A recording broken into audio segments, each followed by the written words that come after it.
yet.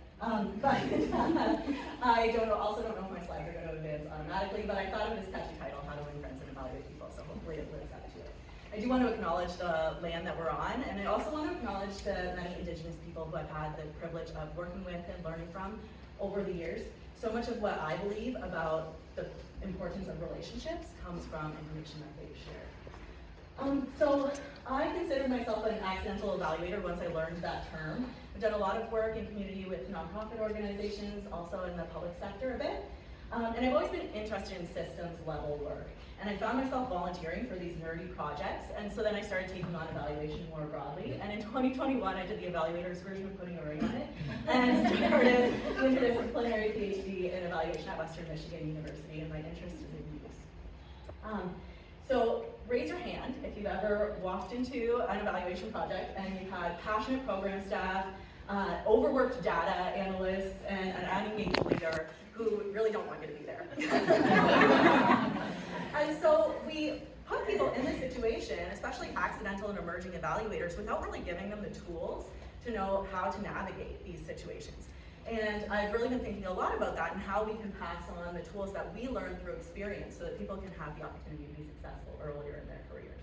We know interpersonal practice is one of our competencies, but it's so complex. It's about written and oral and verbal and nonverbal. It's about navigating relationships, building partnerships, managing, complex dynamics. And we've done a lot of research on how critical this is around interpersonal practice, but we're not so clear on how we translate this to evaluators. Toby and colleagues did a great article last month on a course that they use to transfer interpersonal practice. So check that out, but I'll give you a couple tips today. So the first one is to do some reflection. That's where reflective practice comes in, right? Think about what biases you're bringing in, what are your beliefs, and how are they affecting the choices that you're making in terms of the work that you're doing? Why do you do what you do? You can do some journaling to do this, but really just reflecting before and after each engagement is going to help you to understand what you're bringing into the space. Because once you know that, then you can start really listening to understand. And you can start thinking about what people are telling you instead of listening for your chance to speak. And so when you're really hearing what people are telling you, they're telling you a lot. And you can start to make adjustments based on what you're hearing, and you can start to really center what your work is in that. I like how Covey talks about the opportunity to then create synergies and find win-win solutions. So when people are resistant, if you listen, they'll often tell you why and how to adapt to that resistance. And so when you're managing a project, it's so helpful to listen to what people's challenges are. And then focusing on the positives. And Carnegie talks about this in terms of the no pain at the dentist, right? So I put the sandwiches here because it's like that negative piece of lettuce in between the two positive pieces of bread, right? If you can talk about the strengths, then you're going to have a lot better chance of making your evaluation used. People are passionate, they're doing the best that they know how, and so if you can give them some opportunities to improve rather than negative feedback, you're going to have a much better chance of making that palatable for them. So I evaluated this employment project, and the pragmatist in me could not reconcile why people were raving about this project when less than 10% of people at the end of it were employed.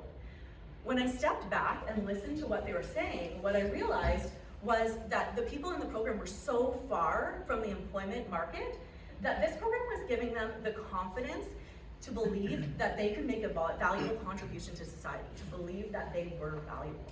And so this program was really, we were looking at a pre-employment support. By going through this program, they then could access existing employment supports and in the future get access to the labor market. And once we reframed that, it really changed the way that the evaluation looked, right? They still had things they could build on. But when we think about interpersonal practice, and when we think about what Carnegie was talking about, I finished the book this morning. He was talking about, humility and sincerity, and all of these skills. He was really articulating what he learned through privilege. So as evaluators, we need to really think about what we value in terms of interpersonal practice, so that one, we can understand it and question it and challenge it, and two, we can pass those skills along to the next generation of emerging evaluators to set them up for a better chance of success.